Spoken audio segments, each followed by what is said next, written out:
Hello, everyone. This is Daniel, and I'm going to have a little bit of a chat right now. Something happened. Well, I would say not much happened, but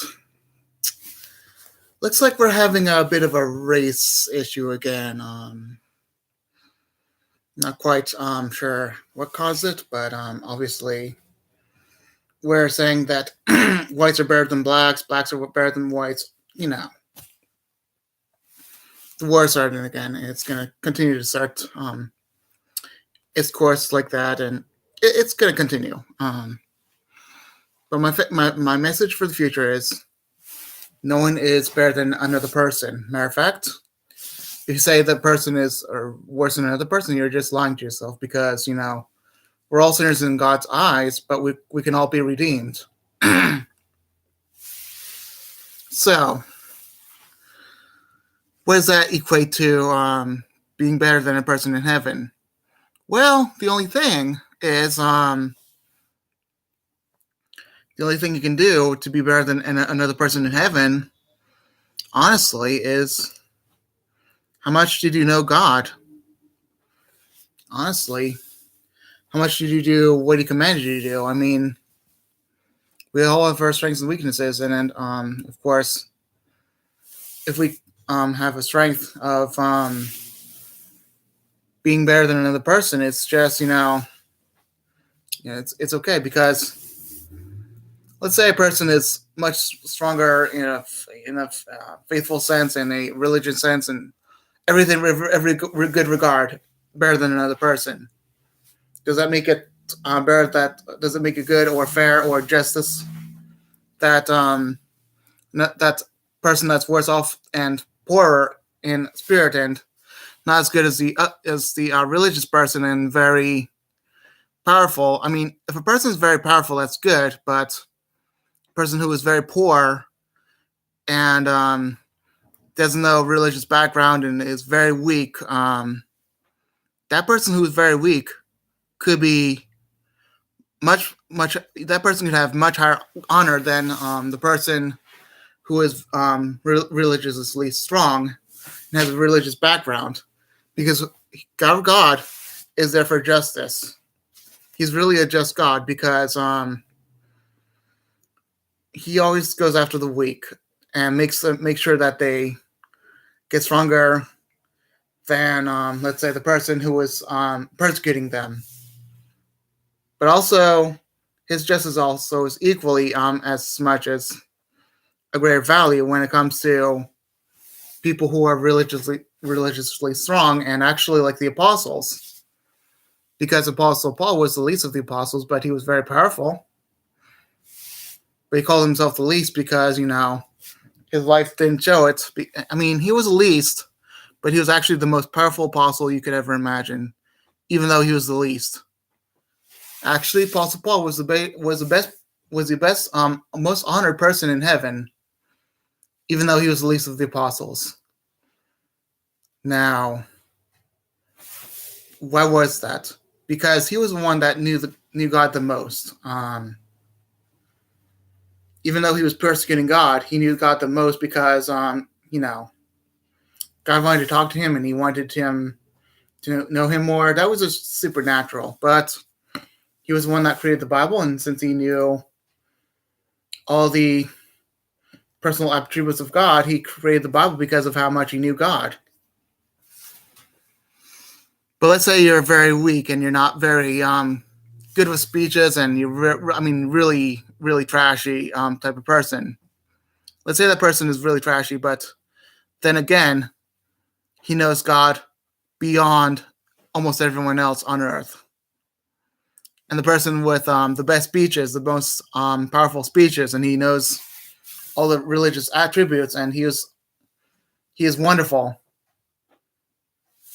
If you have all the details set up, and if you really have the smarts, and you have all the power of Christianity to change lives around, I mean, again, if you really have changed all the lives and you really literally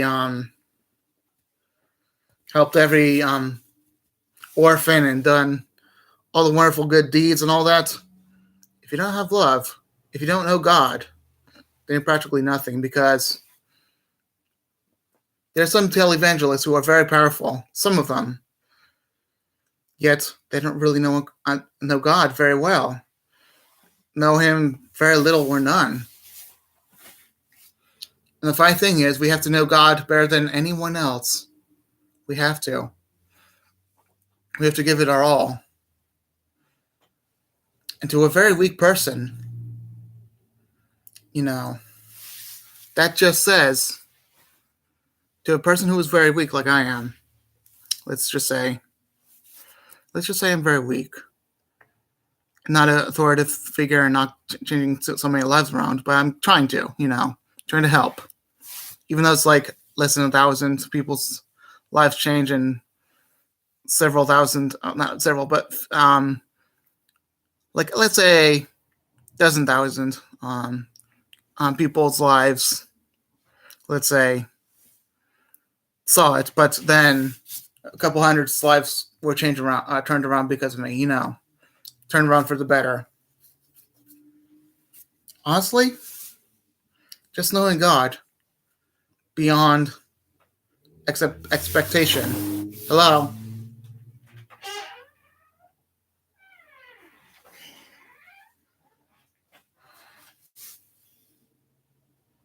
I know. Hold on, everyone.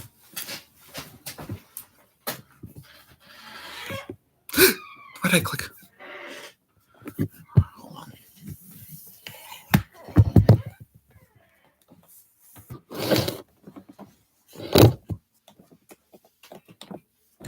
Oh, don't talk.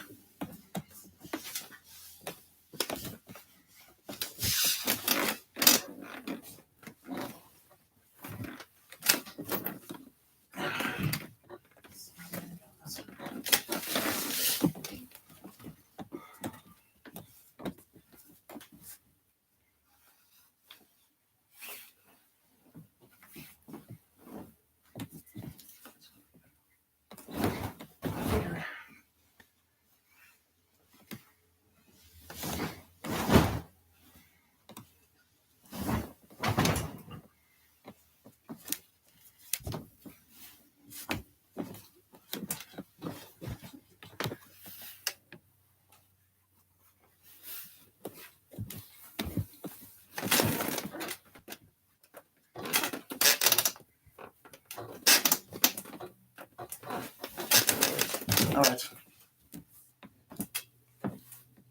Oh, hold on.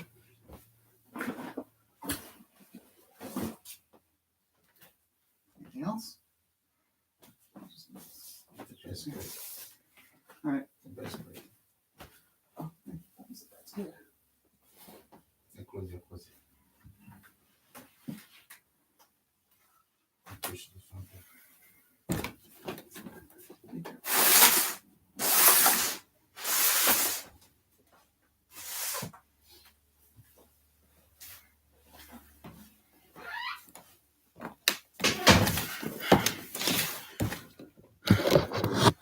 My condolences, but how much do you really know God?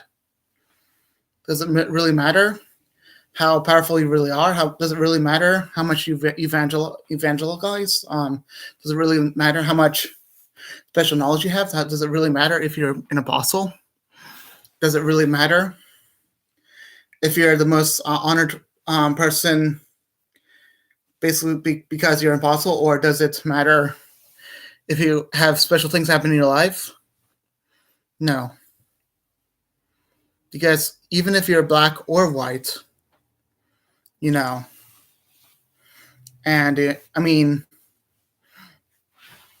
does it even matter if you're a slave, or does it matter if you're rich? It doesn't matter. He has justice. God is all about justice. And how much you know him really depends on how much honor you get in heaven. But also, it matters on how much you love people. So you gotta love God first, the most, beyond all love. And then love people as much as you love yourself. And all that, by the way, all that, well, by far, that will end up, you know,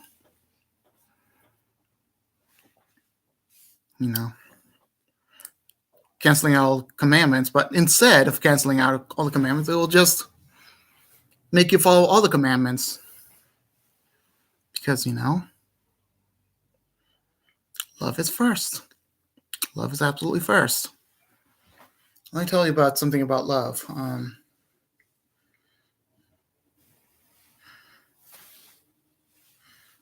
much do you really love God? How much do you really know Him?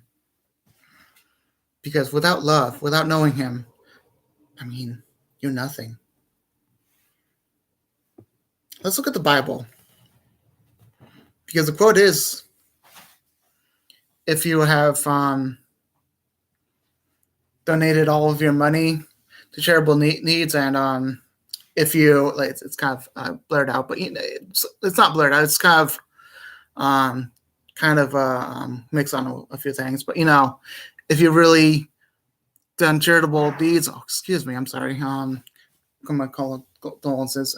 If you really do charitable needs, and if you've done wonderful things for the people, and if you are the greatest apostle in the world, if you do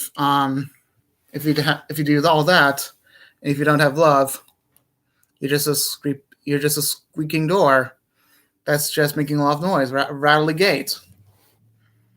If you are the greatest apostle and if you've done all miracles, if you basically are like the apostle, and you've been martyred, if you've done all that but have no love, you're nothing. Just remember, you're nothing without love. Love does a lot of things. Let me do the all right. I have a very strong memory of Matthew chapter 5, verse 1 to maybe 10. Maybe 1 there was something else, but maybe 3 through 10. I don't know, but I have a very strong memory of that verse. I'm going to show you what it is, what it means to be truly God's child. Because does it mean that you're going to hell? No, well, you'll have to see, because what's happened here? Because obviously a lot of people are missing the point that we just need to be a little more with God on this part. Know Him very well. Because obviously, here we are. God blesses those who are poor and realize their need for Him. That's for the kingdom of heaven is theirs. That's just talking to God constantly because of this, and really knowing Him very well. God blesses those who mourn, for they will be comforted. He will comfort you, and then you will know Him more. All right. God blesses those who are humble, for they will inherit the whole earth. Again, will having all these luxurious things in your life, will that make you humble? Maybe, maybe not. But if you're humble, then that's great. Don't be like a protester with all these signs saying, all these rude things. Okay, that's sometimes if you're being humble, you're not saying that a race is better than another. That's called hate, and that's not being humble. Okay. And God blesses those who hunger and thirst for justice, for they will be satisfied. That, by the way, that's justice. That's not just saying, oh, I'm better than another. That's God saying, okay, we gotta be equal in amount of honor. If the person is very poor in everything else, except they know God very well, and they thirst in justice for themselves because of those people who are very faithful but are not really knowing God. If they thirst for justice, because even though they're poor in spirit, they they will be blessed. They will truly be blessed. I mean, they will know, and of course, God will even communicate with them even further. That's good. I mean, God blesses those who are merciful, for they will show mercy. Again, it's saying that it's saying that another race is better than another. Is that really merciful? Is that really mercy? That's not. So again, He will show the mercy, and He will constantly talk to you, and you will know Him better by you showing mercy. That's the truth. God blesses those whose hearts are pure, for they will see God. Again, I didn't know that. Obviously, now I'm seeing God. I don't know. I don't know why my heart is pure, except for the fact that I accepted Jesus into my heart, and I know God. All right, that's cool. God blesses those who work for peace, for they will be called children of God. All right. Another sense that is, by the way, work for peace, not violence. They'll be called children of God because if you're really working for peace, you are not putting another person down because of their race or color. Saying that I'm white and worse than you is not really working for peace, is it? It's not really working for peace. So are you being called the children of God? Are you? Because I'm seeing a spike of people who are, let's say, being really, I don't know, like being a little bit on the not peaceful side. All right, let's do something else. God blesses those who are persecuted for doing right. For the kingdom of heaven is theirs. I mean, you'll be persecuted, of course, and then heaven will be theirs. I mean, heaven will be yours if you're persecuted for doing right. Now, persecuted as in, I mean, let's say this in another term. God blesses you when people mock you and persecute you and lie about you and say all sorts of evil things against you because you are my followers. Why would they say evil things against you? Why would they? Well, obviously because they hate the truth.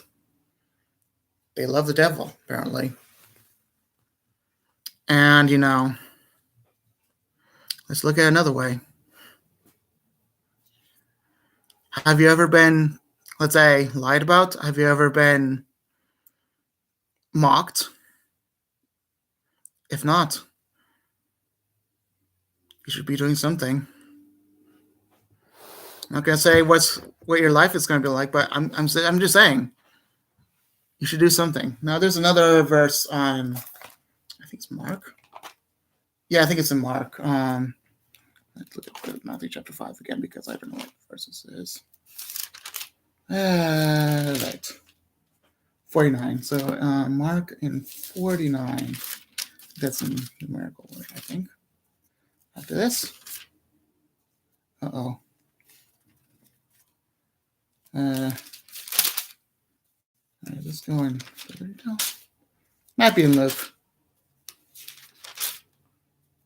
I think it's in Luke.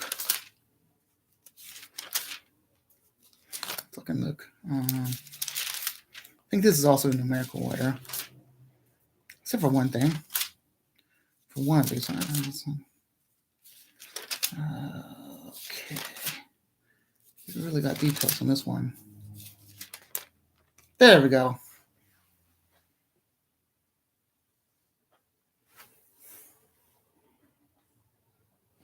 Now he goes in a little bit of detail, but a little bit further detail in some areas than others, especially in the fact that he does those who mourn. All right. God blesses you who are poor. Of course, that's good for the game. That's one of them. That's one of the things that we did last time. God blesses you who are hungry now, for you will be satisfied. He will feed you. He will completely feed you. Now I know that Black people have always been hungry, but it's not a reason to hate. There's a lot of people who are hungry and starving.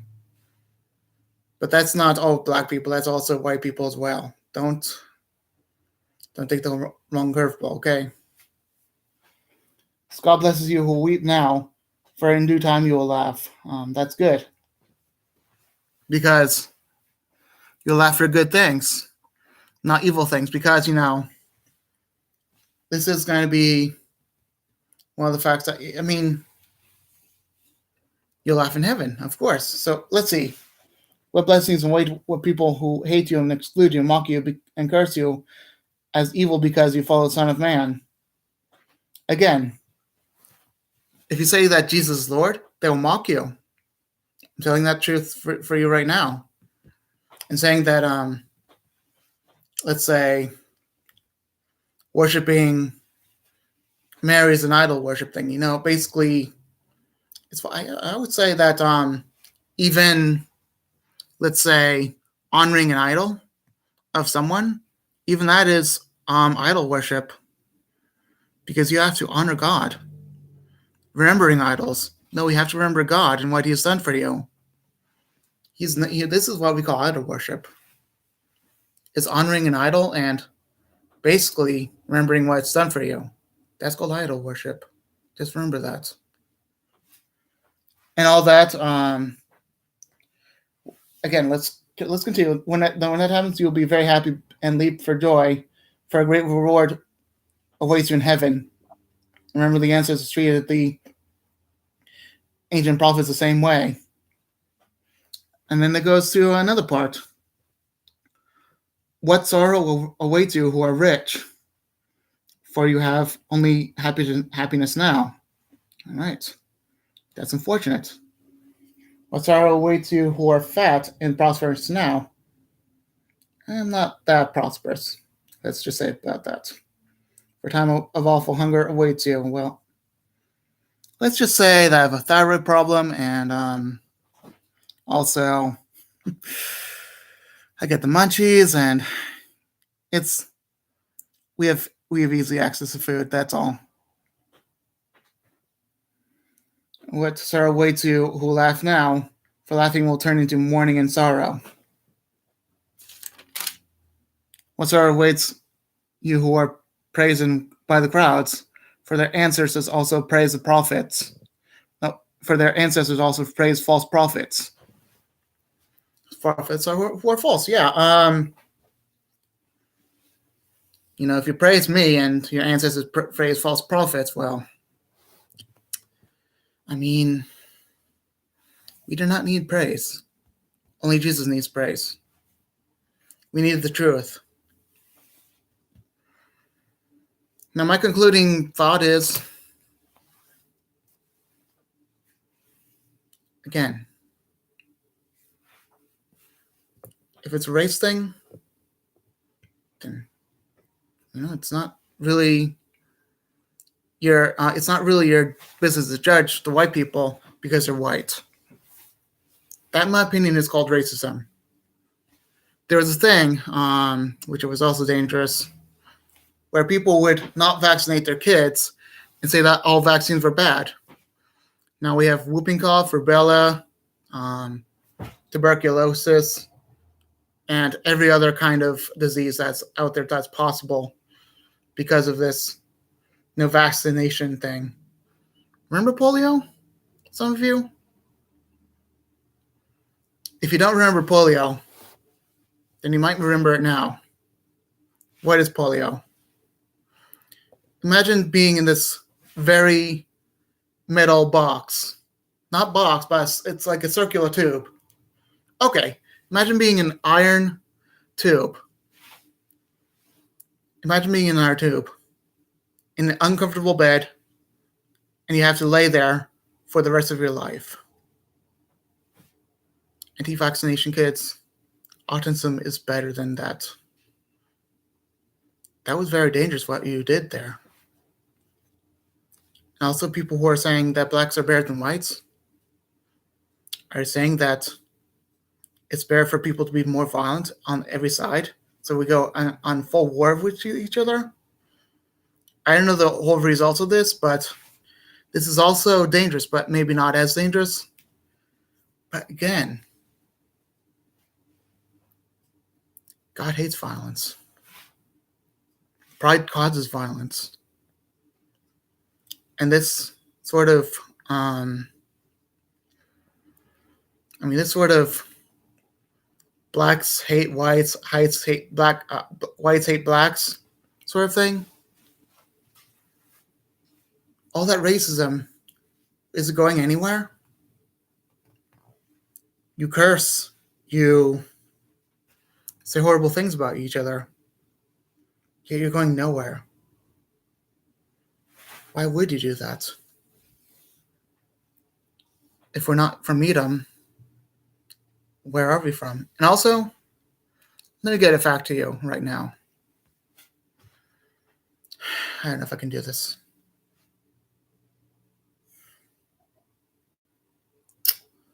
All right. If you see, it's okay.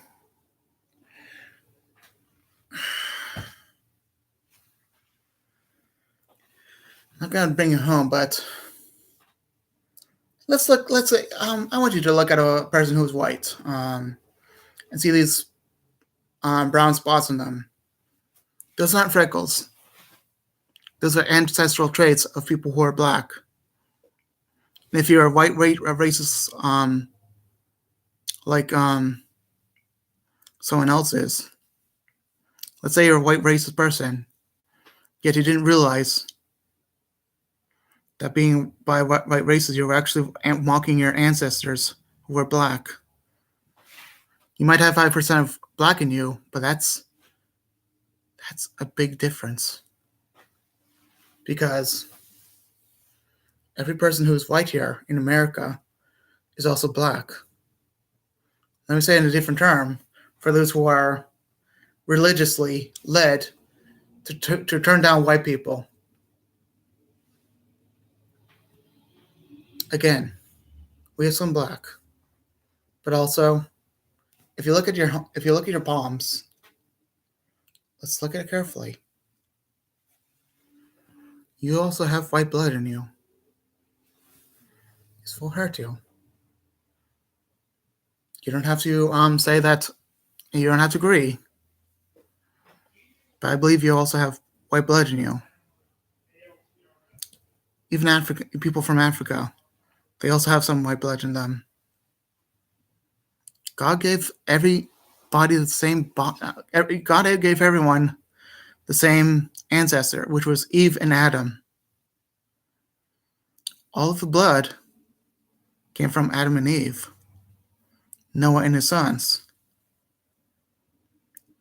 Edom, which is a split, but we all came from Adam and Eve. I don't know how to explain this to you, but anyway, if you don't really believe in that, okay. You don't have to, but honestly,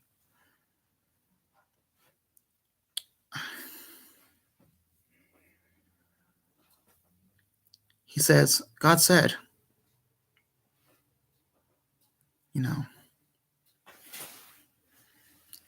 he'll give every nation and tongue and kindred a place in heaven.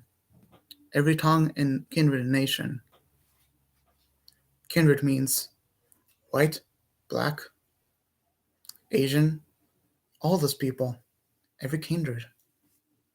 Understand that, okay? Look up kindred. I'll look it up for you. And then you can look it up yourself. I'm going to look it up.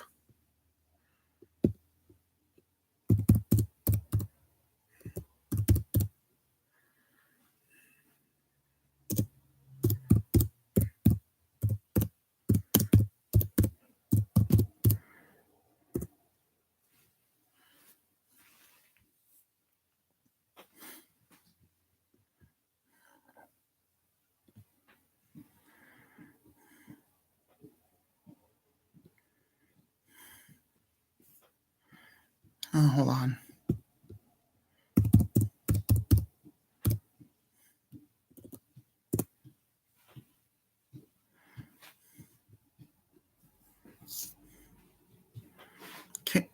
Kindred. Similar in kind. Related. So, Now it means one's family and relations. Every family, So kindred, just look it up. Every kindred, every tongue, every nation. Yes, every family will have the chance to get the chance to the kingdom of God. Every kindred. That's what the Bible says. Every kindred will have a chance to get to heaven because it means every family. There's no other way to say it because if a person has a kindred of a black family, they will be having a chance to get to heaven. If every kindred has a white family, same will be with them. An Asian, everyone. You don't have to single a person out. Just look up kindred, and you'll be shocked by yourself. Look it up in the Bible. The Bible does not lie. It is not a book of lies. It is a book of all truth and only the truth. Just remember, even Jewish people who believe in Christ one day will even get a chance to have a taste of Jesus. Not literally, but have a taste of glory of heaven. Yes. Even Chinese, Asian, Japanese, Russian, German, French, English, American, South American,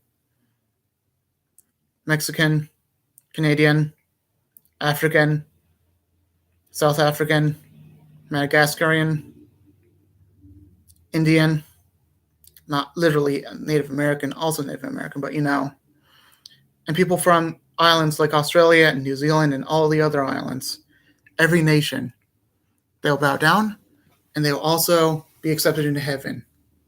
Just remember that, okay? That's the only defining cause of hate, is not accepting anyone into their paradise. So you're saying, well, white people are worse than you. Well, some of us are racist, yes, but you gotta know, people that I'm not gonna mention. You also gotta realize that us white people are not as bad. If we're speaking religiously, you're sending people to hell when they don't deserve it, even though we deserve it. But with Jesus, we do have a chance into heaven. But we don't deserve getting canceled from Jesus just because, just because if you say that a certain person is not accepted in heaven, if you say that a certain person is not well fitted for the kingdom of Jesus, even if you say the word of Amahaja, Yahuwah, wherever that is, and you're saying, oh, they do not accept those white people, they're just going to be slaves. No. Justice means equality. Fairness does not mean equality. I remember seeing this is going to be my last comment. I remember seeing a fence to a ball game. There's a fence out of the line. Tall person, he was above the line. Shorter person, he was under the line. Kid, let's say he was under the line, but instead of a kid, and there's a kind of a table to the short person, and many books to the kid, so they could all meet the criteria of meeting the line. That's called justice. That does justice to people who have paid a lot of money, yet they cannot see clearly. All they see is a wall, yet they paid a lot of money. You think, oh, that's fair, what we're doing. That's called justice. That's not real justice. Real justice means equality.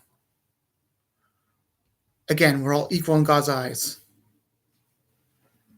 And like I said,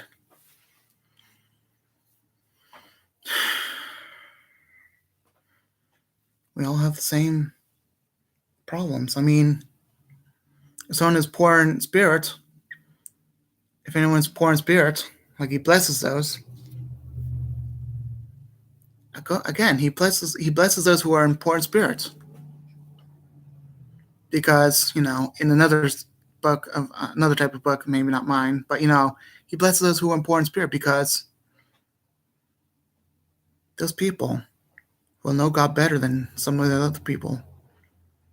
It doesn't really take a powerful speaker. I mean, if someone is really popular and powerful speaker, that doesn't mean that they're equal with God. It has to be balance. Those who are powerful speakers, they only speak to humans. If they speak to God the same way as humans, then that's good. But they have to speak to God even more than humans. But if they speak to God more than humans and they still speak it to humans powerfully, that's fine. But I would say the mass majority of people who are very powerful in heaven are not well known. Matter of fact, the top 10% of people in heaven, I don't think are known at all. They're not known. And to the people who are, let's say, top 15 to 10%, one of them is known. Some of them are known. But then there's a person who's bottom 10%. A lot of those are known. Yet maybe even some of them are known. It's like the below average thing and then above average thing. Which you want? Good speaking or knowing God and then being powerful in heaven? Let me give an example. I have a grain of dust. Oh, where is it? All right, where is it? All right. Again, that's all you're getting on Earth in terms of having, let's say, if you have $1 trillion, this plastic thing is all you're getting in heaven if you have $1 trillion. If you can see it there. Oh, come on. This plastic thing is all you're getting on Earth. Not this all thing is all you're getting in heaven if you only have $1 trillion. But if you have, let's say, infinite value, then you're getting all of heaven. Matter of fact, you have a home in heaven because you have infinite value. And we do have infinite value to God's eyes. Again, we're all equal. And like I said, if you have all that cool speaking, it's like this. All that powerful speaking is like this plastic thing in heaven. And in heaven, if you're really not popular on Earth, you're like the top 1% on Earth that no one really knows, you'll be the most powerful person in heaven. That's big. That's like owning the entire Earth.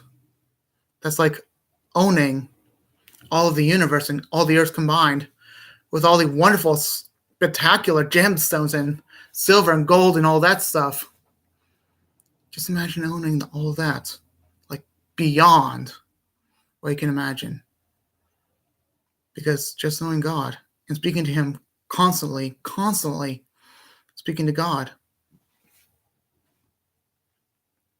That's all I can say is that brilliance.